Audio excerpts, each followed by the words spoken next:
Hey guys, how's it going? Welcome back. So today I thought I'd show you under the hood of the new Desert buggy here and just give you a little bit of familiarity with it.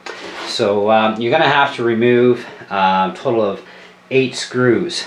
2 off the top, 4 on the bottom of the chassis, and 2 on the side of the battery plate, and then you can lift the whole works up. And voila! You are now underneath and inside. Let's zoom in on there. Okay, so you've got a brushed motor with a heatsink, combination ESC receiver, and your power switch, by the way, will be plugged in. So be careful when you open up the lid, because you have to unplug the power switch from the combo box.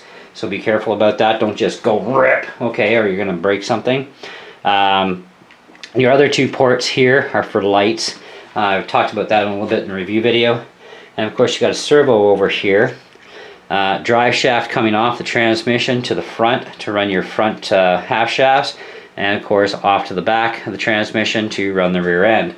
So basic little setup. Your front shocks, of course.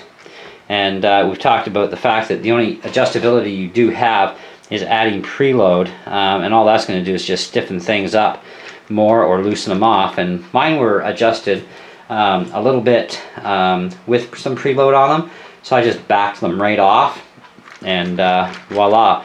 Now this whole canopy on the hinge deal, I mean, that can come right off. There's 2 screws that let me just zoom back out here. Okay, so your canopy on the hinge, it can come off. Just remove these 2 screws. It comes right off there, and you won't have any problems after that. You'll be good to rock and roll. Yeah, so not a whole lot under the hood, but you can see things are pretty well sealed, but I still would not suggest getting it wet because there is no kind of waterproofing of any kind with this unit. In fact, there's what appears to be vents here. Well, it might not be a vent, but no, it's not a vent. It's just faked out. But you can look in here, and there's no waterproofing done to this thing. So don't put it through water or mud or snow, because it's not going to go well. Very simplistic inside. And to get at everything, you can remove the cover here and get access to change your spur out, that sort of jazz. You know, and metal motor mount. There's a good amount of metal, like even here, instead of a standard bulkhead, you've got metal bracing in the front, metal bracing in the back, so it's going to be really strong and durable. You know, it's pretty amazingly well built system. You know, your slipper clutch adjuster is here, and they've got it tightened all the way in from the factory, but you can back it off a little bit if you need to. Otherwise, just leave it alone and rock and roll. And it is a 380 sized motor too, brushed motor.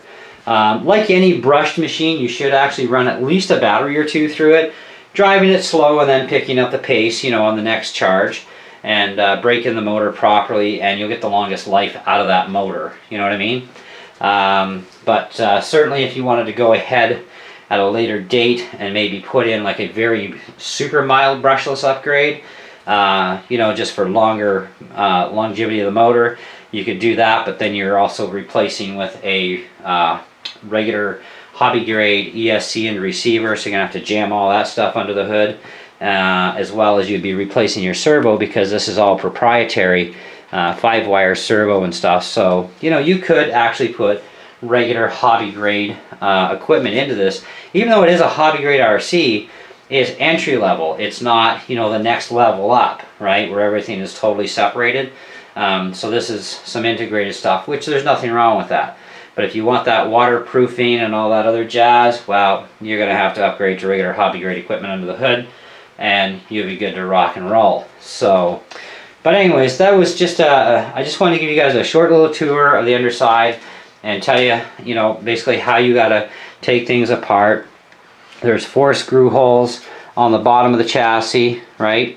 Take those out. There's 2 here that you got to get at, and then you got 2 up top. Take those out, and you can lift it up. And remember, watch that power switch wire. Make sure you unplug it when you're pulling the lid up, because otherwise you'll break something, and that gives you your total access there.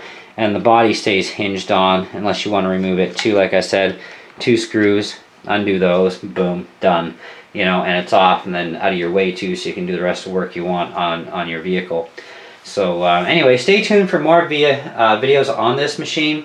I'm going to be changing my shock oil in this probably, I don't know, a couple of days from now or a week, and I'll show you exactly how to change the shock oil in the shocks. I mean, I know there's a lot of videos up there on how to do it and stuff, but I want to show you on this truck too, you know, the steps to take to do that sort of thing. And it gives you a bit of a refresher course at the same time on how to refill your shock oil and clean out the old stuff, etc. And we'll go from there, and we'll just, you know, continue on as things happen and whatnot. And anyway, so thanks for watching, and we'll catch you in the next video.